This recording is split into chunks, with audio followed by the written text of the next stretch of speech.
بسم الله الرحمن الرحيم الحمد لله وكفى وسلام على عباده الذين اصطفى أما بعد أعوذ بالله من الشيطان الرجيم بسم الله الرحمن الرحيم إن الشيطان لكم عدو فاتخذوه عدوا وقال تعالى ولا يجرمنكم شنآن قوم على ألا تعدلوا اعدلوا هو أقرب للتقوى وقال تعالى فأما من طغى وآثر الحياة الدنيا فإن الجحيم هي المأوى صدق الله العظيم. میرے محترم بھائیوں اور بزرگوں، رمضان کا مہینہ آتا ہے تو ہماری نیت ایک دم سے اللہ کی طرف متوجہ ہونے کی ایسی ہو جاتی ہے کہ چاند دکھتے ہی ہم سوچتے ہیں کہ اب کوئی گناہ نہیں کروں گا اور اپنی جانب سے کوئی برائی نہیں کروں گا. نیت بہت اچھی ہے، لیکن اس کے باوجود بھی گناہوں کا چکر اور گناہوں کا میٹر وہ برابر یونٹ بناتا رہتا ہے. ہم دیکھتے ہیں کہ اس کے یونٹ کا ہونے کا نام نہیں لیتے ہیں. یہی وجہ ہے کہ قلب اور دل پر جو اثر آنا چاہیے، یعنی اتنی بہترین نیت کی وجہ سے، اتنا شاندار کیمیکل ڈالنے کی وجہ سے جو شائننگ اس نے مارنا چاہیے وہ نہیں مار رہا. وجہ کیا ہے؟ چنانچہ 3 دشمنوں کا مقابلہ ہمیں کرنا ہے ہر حال میں، اور ان 3 دشمنوں کو جس نے پٹخنی دے دی قرآن کی روح سے، اللہ تبارک و تعالیٰ نے سب سے پہلے تو فرمایا ان الشیطان لکم عدو، کہ شیطان تمہارا کھلا ہوا دشمن ہے، فاتخذوہ عدوا، تم اس کے ہر مشورے کو دشمن ہی سمجھو اور اس کو دشمن ہی سمجھو. تو رمضان میں تو اللہ نے اس کو پینٹنگ کروا دیا، اس کو سیٹ کر دیا، وہ تو چلا گیا. اس کے بعد میں اللہ نے قرآن میں فرمایا اے ایمان والو، عدل و انصاف سے کام لو اور کسی قوم کی دشمنی تمہیں ناانصافی پر نہ ابھارے، یعنی کسی قوم کے پریشر میں آ کر. اور اپنی زبان میں سمجھاؤں کہ بہت سارے گناہوں میں ہمارا ملوث ہونا سماج اور معاشرے کے طعنوں سے بچنے کے لیے ہوتا ہے. غیر رمضان میں تو جو خرافات ہوتی ہیں وہ تو بہت ساری ہے، رمضان میں ہم اس سے نہیں بچ پاتے ہیں، کیونکہ ہمارے اکثر جگہوں پر جو ہم اچھائی کا تصور میں پیش کرنے کی کوشش کرتے ہیں تو وہ سماج اور معاشرے سے بچنے کے لیے کرتے ہیں، نہ کہ اللہ کو راضی کرنے کے لیے.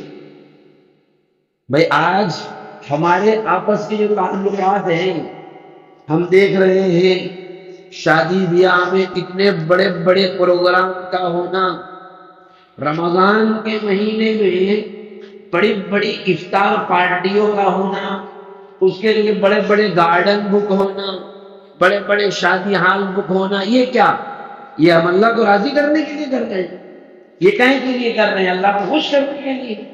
اللہ کو خوش کرنے کے لیے کرتے ہیں تو آپ غریب محلوں کا دورہ کرتے، آپ یتیموں اور بیواؤں کی تحقیق کرتے، آپ مفید اور لاچار جن کے لیے کھانے پینے کا، روزے کا، سحری کا، افطاری کا نظم نہیں ہے، ان کے دروازوں پر جاتے؟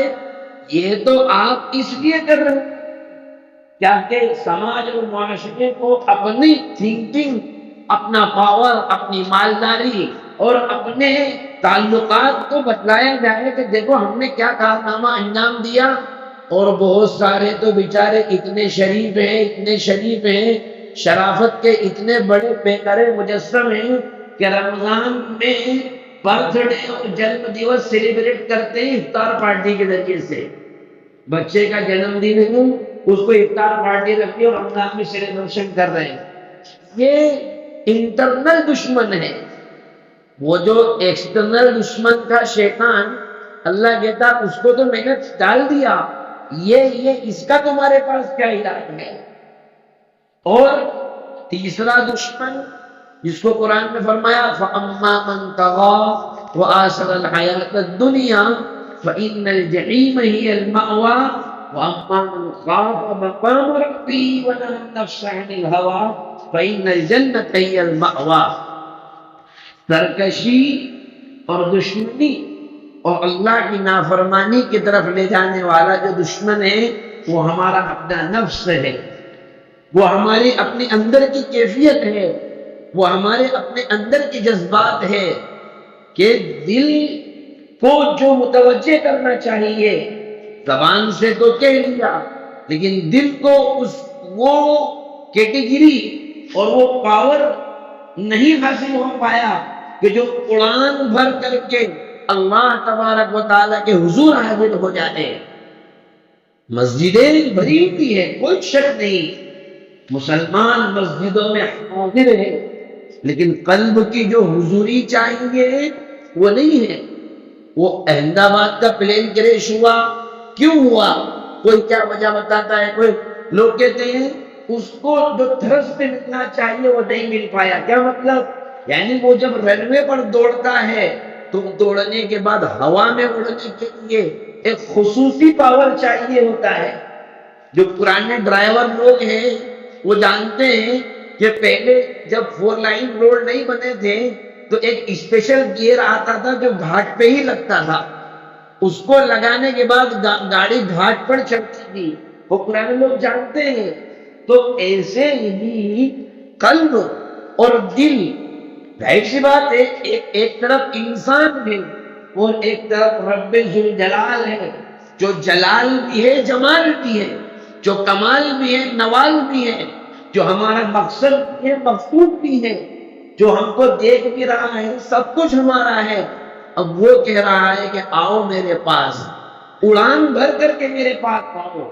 تو جب تھرسٹ ہی نہیں مل پائے گا، پاور ہی نہیں مل پائے گا تو اڑان کہاں سے؟ وہ تو کریش ہو جائے گا۔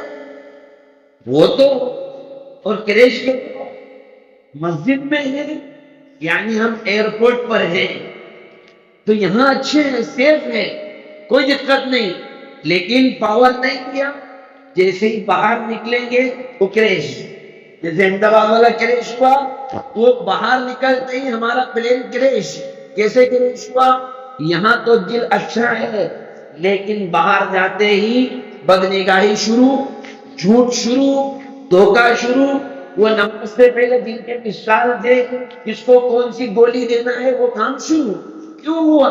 اس لیے کہ یہاں جو حاصل کرنے آئے میرے بھائیوں وہ حاصل نہیں کر پائے، آئے ہیں، سائن کیا ہے ہم نے، فیس کے ذریعے سے فرشتوں کو بتا دیا کہ دیکھ لو حاضر دے لو ہماری، ہم نے دستخط کر دیے ہیں، انگوٹھا لگا دیا ہے، ریکارڈ میں فرشتوں نے لکھ لیا کہ ظہر میں فلاں فلاں صاحب آئے تھے، وہ لکھا جا چکا ہے۔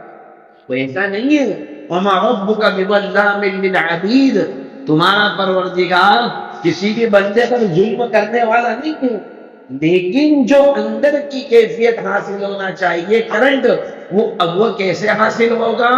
وہ حاصل ہوگا اپنی پوری توجہ کو زبان کے ساتھ ساتھ دل کو اللہ تبارک و تعالیٰ کی طرف متوجہ کرنے کی وجہ سے۔ تو یہ 3 دشمن ہیں ہمارے، ایک نفس ہمارا دشمن ہے اور معاشرے کا بگاڑ، کیونکہ آدمی کے لیے 2 ہی باتیں رہ جاتی ہیں، یا تو معاشرے کے طوفان میں بھی بہ جاؤں، کیا کروں صاحب سب کر رہے ہیں، اپن نہیں کریں گے تو لوگ کیا کہیں گے. ایک شکل یہ ہے، اور دوسری شکل یہ ہے کہ کوئی کچھ بھی کہا کرے، مجھے تو وہی کام کرنا ہے جو اللہ نے بیان کیا، جو مجھے تو اللہ کو راضی کرنا ہے.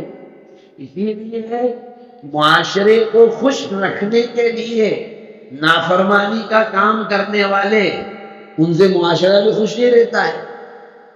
کوئی جتنے بھی ہیں جن کو خوش کرنے کے چکر میں بڑے بڑے پروگرام کرتے ہیں، وہ آئیں گے 10 15 20 منٹ کے اندر گوشت مانے پھنسائیں گے دانتوں میں خلال کرتے ہوئے. کوئی کہے گا یار وہ گوشت کچا تھا، کوئی کہے گا بڑے جانور کا دل تھا، کوئی کہے گا مسالہ زیادہ کر دیا، کوئی کہے گا کہ یار وہ بھٹیا نے لوٹ لیا. یہ کہتے ہوئے چپ چاپ گیٹ سے باہر نکل جائیں گے. تو خوش تو وہ بھی نہیں ہو پائے جن کے لیے تم نے یہ سارے لاکھوں روپے خرچ کیے.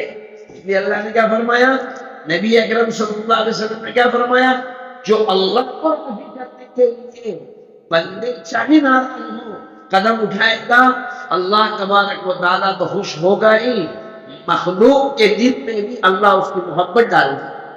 اور جو مخلوق کو خوش کرنے کے لیے قدم اٹھائے گا تو اللہ تو ناراض ہوا ہی ہوا.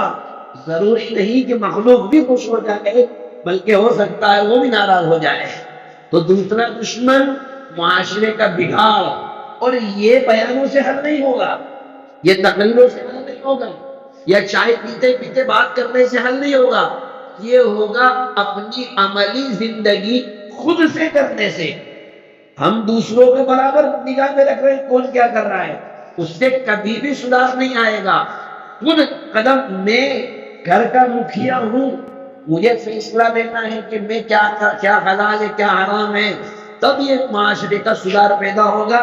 اور تیسرا دشمن کون ہے، شیطان، اس کا بھی مقابلہ. اور اس کو تو اللہ نے کھلا دشمن کہا ہے. جب ان تین دشمن، ان کو ہم اپنا دشمن سمجھیں گے اور اللہ اور اس کے رسول کے احکام اور فرما برداری اور نافرمانی کے طور پر دونوں کو جو پرکھنے کی کوشش کریں گے اور اپنا ووٹ، اپنی سوچ اور اپنی مد اللہ کی طرف جھکائیں گے، اللہ راستے کو آسان کر دے گا. اللہ ہم سب کو کہنے سننے زیادہ عمل کی توفیق عطا فرمائے، اور اللہ ہم سب کی اصلاح فرمائے. وما توفیق